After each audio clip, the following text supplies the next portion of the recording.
and welcome back to the channel. Yesterday was the 2-week mark of the 2026 FIFA World Cup, and we had some of the final group games across 3 different groups with a lot of implications going towards the knockout stages. So let's get straight into it. This is the World Cup recap. The first game of the day was between Bosnia and Herzegovina against Qatar. Bosnia went out 3-1 winners in that one. They finally found their attacking rhythm after a very tense start to the game and managed to pull away from their opponents in the end. Begovic opened the scoring for Bosnia and Mamic sealed the win for Bosnia late on. Bosnia earned their first victory in the tournament, which puts them at a great position to qualify through the best performing third place teams with 4 points, whereas Qatar exit the tournament. The second game of the day was between Switzerland and Canada. That finished 2-1 to Switzerland. It was a game that had both of the best performing sides of Group B in the game, so it was really a toss-up between the two teams of who was going to finish top in the group, where Switzerland did. Ruben Vargas sparked the attack and Johan Manzabi managed to get the winner, with Gregor Kobal making some very great saves for the Swiss late on. As I said, Switzerland topped the group and Canada still progressed.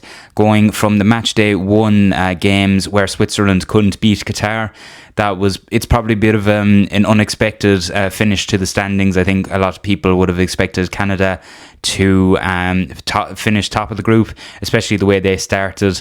But it was the Swiss in the end that finished top of Group B. The third game of the day was between Morocco and Haiti. That finished 4-2 to Morocco in a very entertaining game in Group C. Morocco managed to get the win, obviously, in the end, as I said, but Haiti proved a bit of a tough task for them and stayed very competitive throughout. Achraf Hakimi was very dangerous down the wings and provided a lot of chances for Morocco. He managed to score a goal as well himself, while Youssef Nerezi, if I'm pronouncing that correctly, got the finishing touch and also scored as well for Morocco.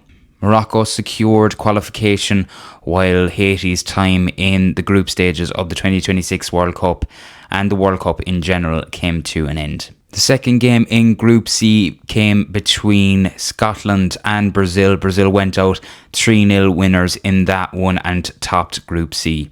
Scotland started strong, but silly mistakes at the back, and obviously doing that sort of thing against Brazil's clinical attacking threat was always going to be a problem for Scotland, and it proved to be the case.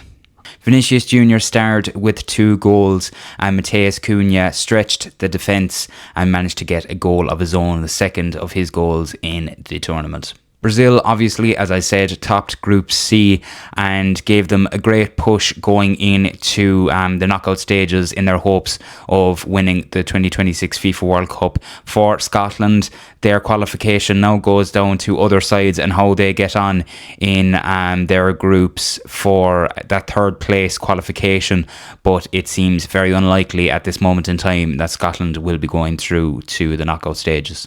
For Brazil and Neymar Júnior, it was the 3rd game of the group stages that he made his first appearance, coming on with about 15 minutes to go of normal time, getting a massive ovation from everybody in the stadium, which is brilliant to see as he is one of the legends of the game.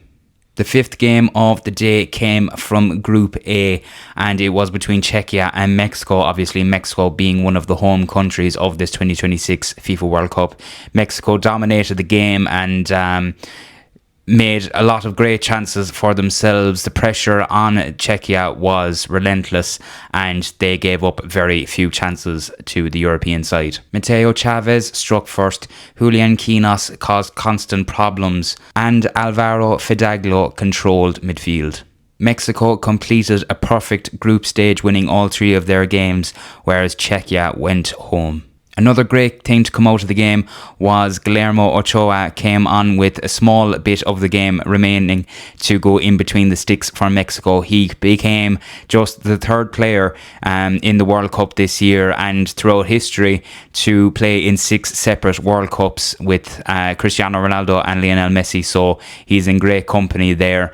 It was a great ending to a fantastic career for the Mexican goalkeeper. South Africa defended well, stayed disciplined and made their chances count despite most of the possession, if not all of it, going in the favour of South Korea. Ronwen Williams made some key saves and Teboho Mokoena was dominant in midfield. As we said, surprisingly, South Africa have reached the knockout stages of the 2026 FIFA World Cup, whereas now South Korea have a very, very tough job on their hands, and it doesn't really control them to see who does go out into the knockout stages through the best performing third place qualification.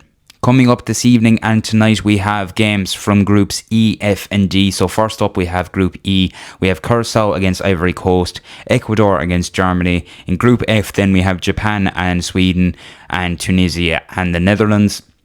And to finally round off, we have Group D, where Paraguay take on Australia and Turkey take on one of the home nations in the USA. So a lot more coming from this FIFA World Cup. It seems like it's never ending, but we don't want it to end either, which is great. As I said, that is week 2 done of the 2026 FIFA World Cup. A few more weeks to go, and we are going to be all looking forward to it. If you've liked the video, make sure to like and subscribe and share the channel with somebody who you think would enjoy these recaps every single day up on the channel. So until the next World Cup recap, I'll talk to you later.